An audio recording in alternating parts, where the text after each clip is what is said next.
Assalamualaikum warahmatullahi wabarakatuh. Jumpa lagi di pembelajaran IPA pertemuan keempat untuk bab yang kedua tentang perkembangbiakan tumbuhan. Tujuan pembelajaran, kalian dapat memahami reproduksi aseksual pada tumbuhan, memahami reproduksi seksual pada tumbuhan, memahami proses penyerbukan, menyebutkan macam-macam perantara penyerbukan, memahami proses pembuahan, proses penyebaran biji, dan menyebutkan macam teknologi reproduksi pada tumbuhan. Sistem perkembangbiakan tumbuhan yang dipelajari nanti adalah perkembangbiakan tumbuhan Angiospermae, tumbuhan Gymnospermae, tumbuhan lumut dan paku, serta teknologi reproduksi pada tumbuhan. Untuk yang pertama yaitu perkembangbiakan tumbuhan Angiospermae, ada dua, yaitu vegetatif dan generatif. Untuk vegetatif ada dua macam, yaitu vegetatif alami dan yang kedua adalah vegetatif alami. Untuk yang pertama, perkembangbiakan vegetatif adalah perkembangbiakan tanpa melalui proses fertilisasi dan menggunakan bagian tubuh tumbuhan untuk menghasilkan tumbuhan baru.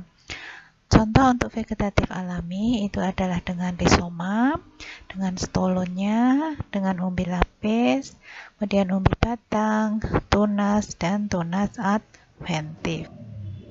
Untuk yang vegetatif buatan, bisa dengan stek, bisa dengan merunduk, dan bisa dengan mencang.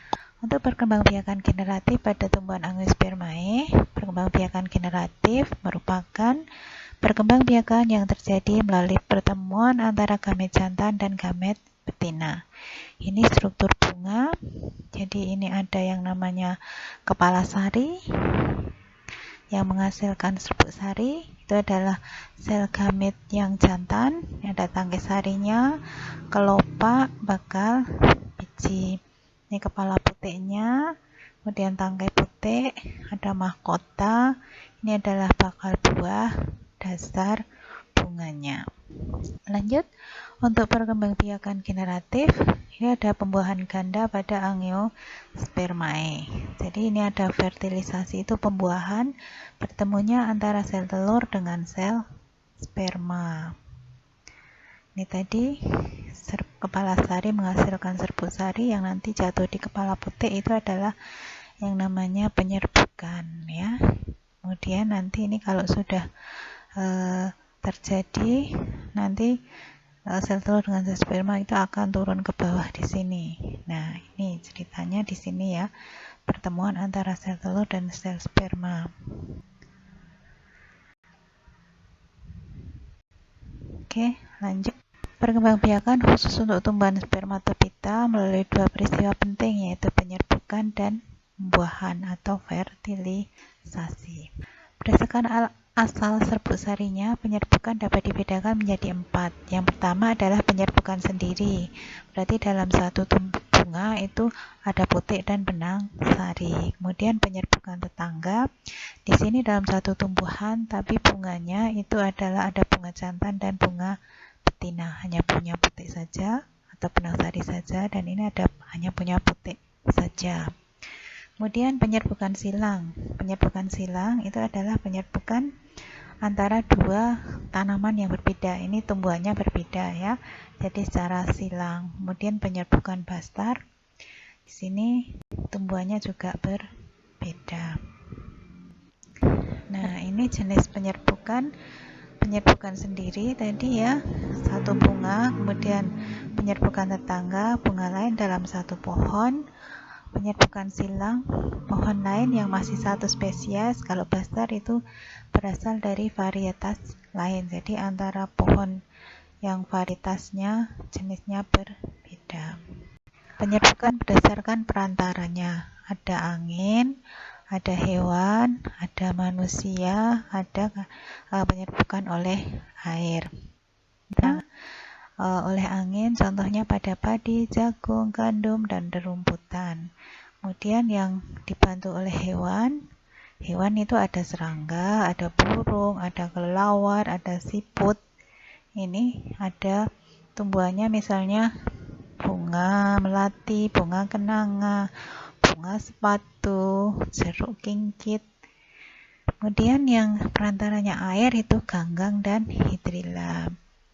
Kemudian manusia juga bisa sebagai perantara ya. Jadi ada vanili, salak, buah naga, labu botol, melon, dan semangka.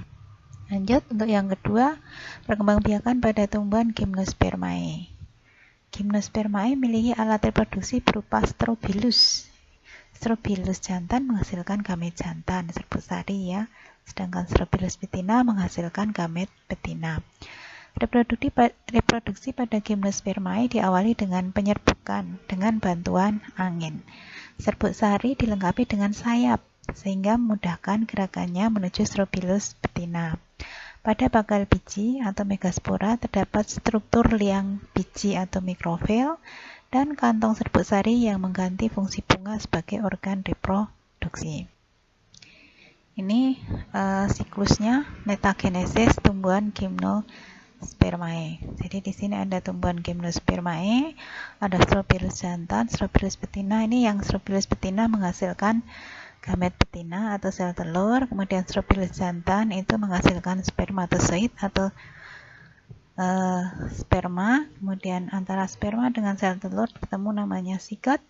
Sigot nanti berkembang jadi embrio, embrio berkembang jadi biji, biji nanti akan tumbuh menjadi tumbuhan Gymnospermae lagi, sehingga dia akan siklus ya, siklus berputar.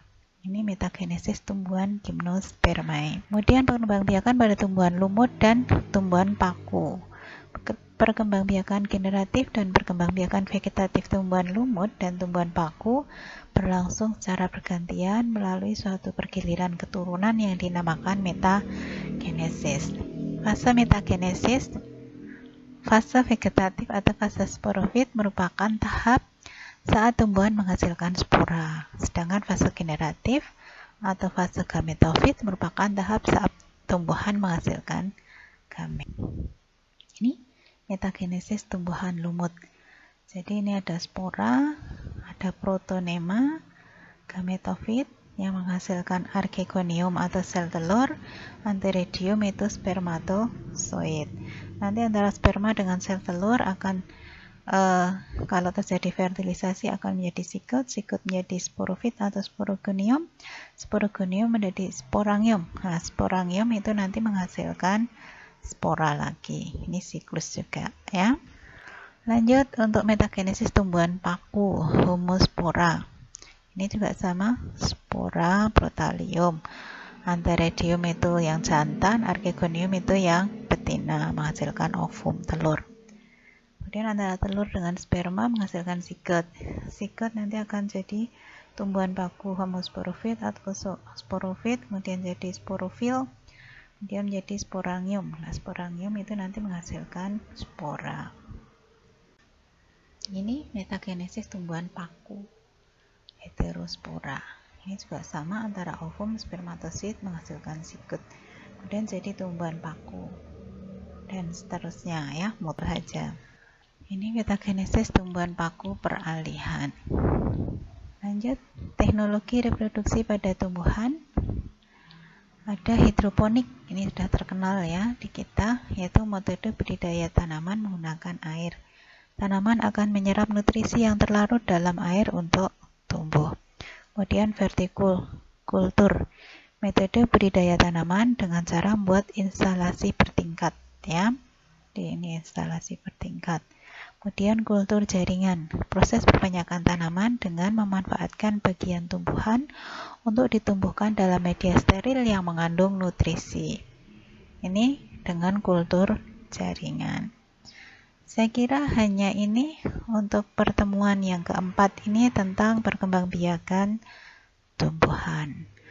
Semoga kalian semuanya jelas. Kalau tidak jelas silakan dibaca di buku paket untuk bab yang kedua. Dari Ibu cukup sekian. Assalamualaikum warahmatullahi wabarakatuh.